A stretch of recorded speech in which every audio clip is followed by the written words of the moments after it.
Hey guys, it's Danny. How you doing today? I am going to be showing you a video on the Ender 3. I'm running some Petg on there. I want to show you guys how to do it. So just kind of hang out with me, and we'll get it done. Hey guys, it's me. I wanted to show you me printing with Petg. I'm running it at about 240. At 70 degrees Celsius bed temperature to get it to adhere to the bed. I started out without the tape, but when I started doing it, it come up from the bed. Now I want to tell you something harebrained that I did, not thinking about it. When I had this sign, that's the sign of the town I live in, the Carlisle Indians. Because our town's named after an Indian, but I started making the sign, a yard sign, little things like that I do. But I was making a yard sign, but I didn't add anything to make these stay attached to each other, so they're all free floating. So I was like, gosh, man, you got to use your head more than just as a hat rack. So it's not attached, so I'm hoping when I stick it to the wood that I can get them pretty close together. It's definitely not going to have these things on it though, so I needed to go into Tinkercad and make a little square and turn it into a little rectangle, stretch it out, and have them all connected to each other. I don't know why on earth I didn't do that, but I didn't, so now it's going to be not touching. It's okay though. I'll save this one for me and I'll print another one for later. Mainly the thing is to use the Petg to try it out and make sure it works good. This Petg comes from that company right there, 3D Warhorse. 3D Warhorse. Sorry, I'm looking at it from upside down. But I got my magnifying glass up here so you guys can get it in close look to the way it looks. It actually is looking pretty good. It's had some burring on it. I'm trying to get you lined up. There we go. Some burring. It had burrs and it was straining a little bit. But I had it set at 250, so I turned the heat down. It seems to be running a lot better now. It's not got all the stringing and the burrs, because I got the printer running at about, I think 80. I slowed it from 100 to 80, so I wanted to let you guys know that it's running real slow. I got in Prussia setting, in the Prussia slicer, I got the setting set to wipe retractions. There's a setting in your filament setting. I think it's your filament setting, or it might be printer settings. Just take a look, and it says wipe and retractions. You might want to turn that on when you're using the Petg if you're using the Prussia slicer. And I have good luck with the Prussia. All my prints come out good. I mean, you can see how clear this one is. It looks amazing. They all come out looking like that using the Prussia slicer. I love it. So that's why I stick with that. Now, over here, I'm running a gold filament, the one I got from a company called, let me see what they're called. They're called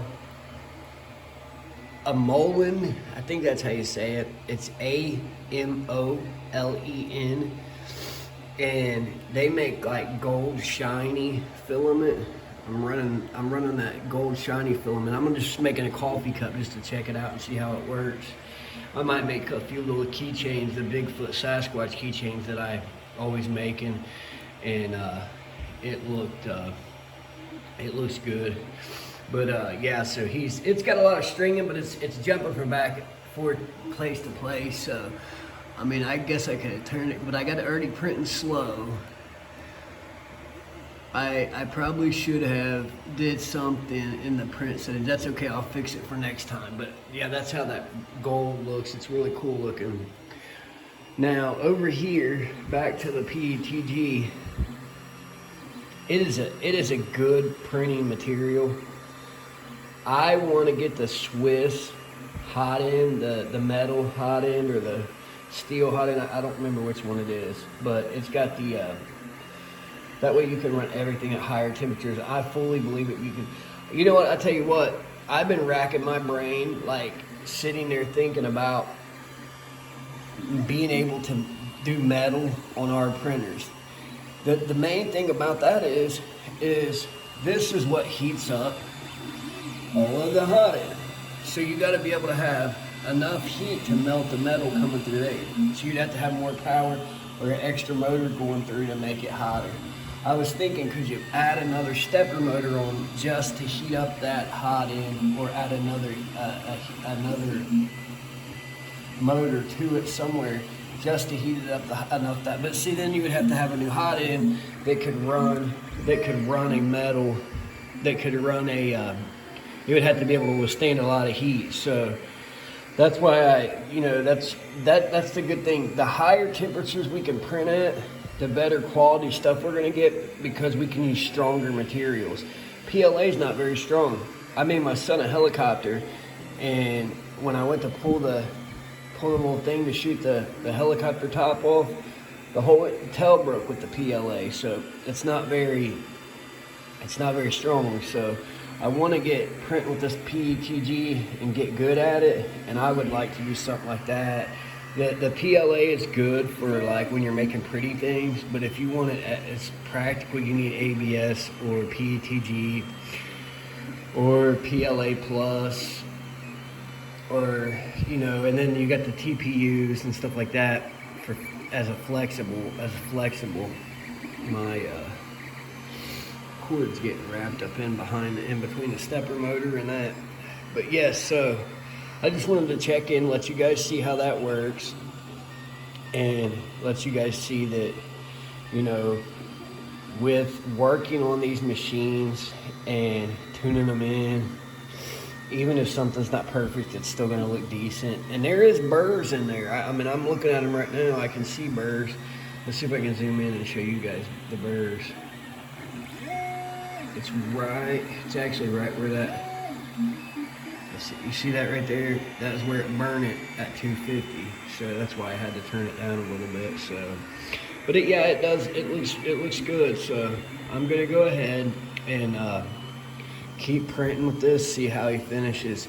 See what it looks like. See what the finished product is, and hopefully we get us a good sign out of it. I'll go back on Tinkercad and fix any of the problems that. With the not sticking together, because I need to put a piece there, and a piece there, and they'll stick together. And that's the cool thing about it. And I would like to try to make a plastic where I can just pop them together and stick them in the yard instead of having to use wood. That's the only bad thing. So I'm gonna look up if any of you guys see on on Thingiverse or anywhere else a stick that has 2 rivets in it that I can use it to pop that instead of using screws and nails to make the sign. Shoot me a message. It'd be a great help. All right, guys. Well, I'll talk to you later. See ya. Bye.